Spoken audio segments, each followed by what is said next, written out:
what's up guys? Thanks for coming back here to the Kickin Brass app and our new pro tip series. So we got a real good lineup for you today. We're going to cover grip as our first installment. I'm Daniel Richardson and I'm going to be your pro today. Okay? So let's cover a few different types of grips that are pretty common that you may see on the range. Okay, the first one that we're going to focus on is going to be the teacup. Okay, so anybody that normally sees the teacup, it kind of looks like this, right? Where you got the left hand on the bottom and the right hand up good and high on the gun. Now, this is not really an ideal shooting grip because if you notice, there's not a lot of stability in the gun. It can wiggle around on me a little bit, right? I want to fix that.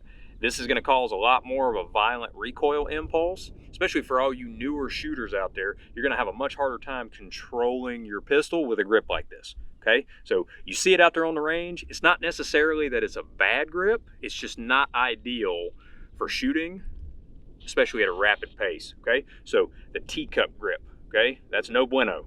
Now let's go through another more common grip you see that can still apply to semi-automatics, but they're more designed for revolver platforms. Okay, and since this is a semi-automatic, I've got to keep in mind that I've got a slide stop lever that can open and close the slide, and I've got to be very careful making sure my fingers don't accidentally hit that and then accidentally drop or open my slide before I want it to. Okay, so this one would be more of like a revolver grip. So you notice my fingers are around, and since I'm a right-handed shooter, I'm just going to curl that left thumb straight down.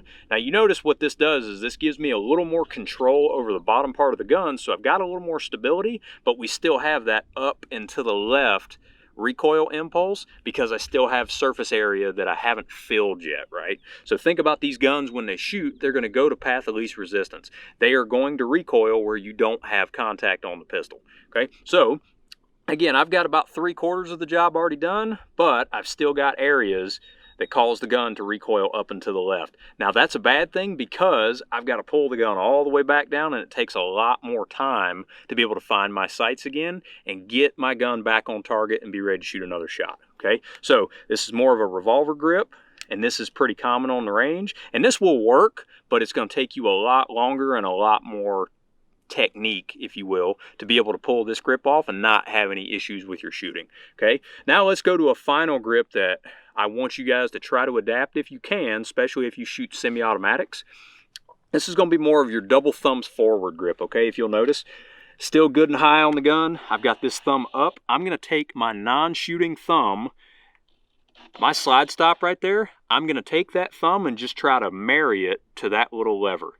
And my fingers are going to be together like I'm fixing to Austin Powers judo chop somebody, okay? So here, roll them around, and you'll notice my palms are nice and tight, and then both my thumbs are pointed forward. This is going to give me optimal leverage on the gun so that I've got contact 360 degrees, right? I've got contact on the left side of the gun, the right side of the gun, and the back of the gun. So this is going to turn my recoil impulse into more of a quick twitch as opposed to a really aggressive snap, and then I've got to pull the gun back on target, okay? So you newer shooters out there, and even you more advanced shooters, grip can make a big difference in terms of your shooting experience on the range, okay? So again, from the top, the different grips we have cup and saucer or teacup grip, not very ideal, wouldn't recommend that.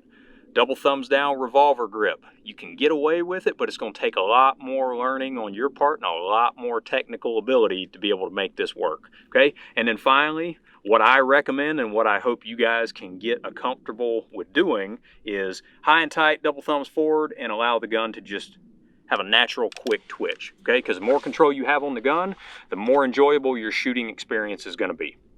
All right, guys, so that was a quick pro tip on some different types of grips you may see when you go out to the range, and I want you to practice all of those, see what works for you, right? Don't take my advice for it. Get out there on the range or even at home with an empty gun like this and make sure that you guys practice this and get familiar with them.